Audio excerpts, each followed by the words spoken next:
لو معاك كارت مشتريات أو بتفكر تعمل كارت مشتريات فالفيديو ده ليك. أنا محمود سعودي، وفي الفيديو ده هعرفك كل حاجة عن كارت المشتريات وإيه اللي لازم تخلي بالك منه.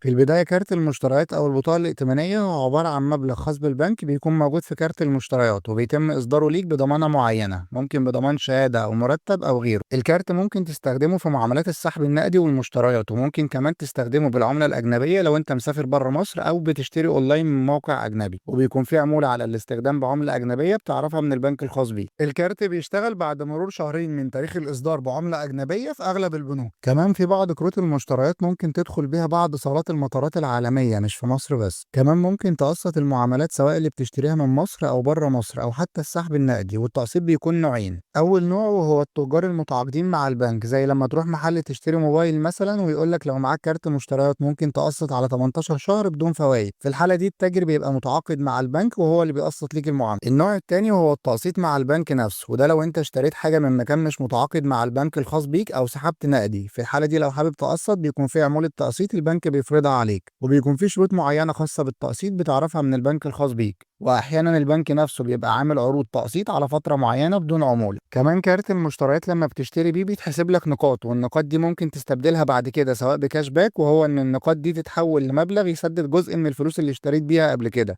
او تتحول النقاط دي لقسائم مشتريات تشتري بيها من تجار متعاقدين مع البنك الخاص بيه. طبعا كل اللي فات كان جميل، تعالى بقى اقول لك لازم تخلي بالك كويس قوي من ايه. المعاملات اللي بتشتريها بالكارت ده بيبقى في مدة معينة البنك محددها لك عشان تسدد فيها، والمدة دي في أغلب البنوك بتكون 55 يوم. مثال، لو اشتريت في يوم 1/11 يبقى أنت مطلوب منك تسدد قبل 25/12، وهنا بتكون الفترة 55 يوم. أما لو اشتريت مثلا يوم 5/11 فهتسدد برضه قبل 25/12. فخلي بالك ال 55 يوم ده في حالة الشراء في أول يوم من بداية الشهر الخاص بكارت المشتريات. وبتقدر تعرف من البنك الخاص بيك اليوم اللي المفروض تسدد فيه، لأنها بتختلف بين بنك والتاني. ولو اتأخرت في السداد عن اليوم ده بيتحسب فوائد، ولو ما سددتش خالص بيتحسب عليك فايدة وغرامة. 2. البنك بيبعت لك رسالة بالمديونية واللي بتظهر لك أيضا على الابليكيشن الخاص بالبنك، تبقى مطالب بسداد المعاملات اللي اشتريتها. مثال، اشتريت معاملات في شهر 11 بمبلغ 2000 جنيه المفروض تدفعها قبل 25/12، فهتلاقي في أول شهر 12 مبعوت لك رسالة إنك تسدد 100 جنيه كحد أدنى من 2000 جنيه قبل يوم 25/12. خلي بالك هنا أنت المفروض تسدد ال 2000 كلهم علشان ما يتحسبش عليك فوائد. طيب لو ما سددتش خالص زي ما قلت لك من شوية هيتحسب عليك فايدة وغرامة،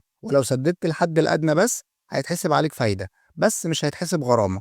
فريح دماغك وسدد المديونية كلها اللي هي 2000 في المثال ده. 3. لو سحبت نقدي من كارت المشتريات الفايدة بتتعدى عليك يوميا من وقت ما سحبت لغاية ما هتسدد، غير ان في عمولة سحب نقدي. ولو سحبت نقدي وعليك مديونية المفروض تدفعها الشهر ده وحابب تسدد السحب النقدي علشان توقف الفايدة اللي بتتحسب كل يوم، لازم تسدد المديونية اللي عليك وتضيف عليها مبلغ السحب النقدي اللي سحبته بالفوائد اللي اتحسبت عليه، علشان لو ما عملتش كده الفايدة هتفضل تتحسب عليك. 4. الكارت ده ليه مصاريف زي مصاريف الإصدار والمصاريف السنوية ومصاريف كشف الحساب، وبتضاف مع المديونية. واخيرا حابب اقول لك نصيحه، لو ناوي على كارت المشتريات يبقى لازم تسدد في ميعادك وتسدد المديونيه بالكامل مش الحد الادنى بس، وحاول ما تسحبش منه نقدي وما تصدرش كارت المشتريات غير وانت فاهم كل كلمه اتقالت في الفيديو ده. ولو محتاج تسال في حاجه اكتب لنا في الكومنتس، ولو عجبك الفيديو ما تنساش تعمل لايك وتشترك وتبعت الفيديو لكل اللي تعرفه معاه كارت المشتريات او ناوي يستخرجه عشان يستفاد. شكرا ليك والسلام عليكم ورحمه الله وبركاته.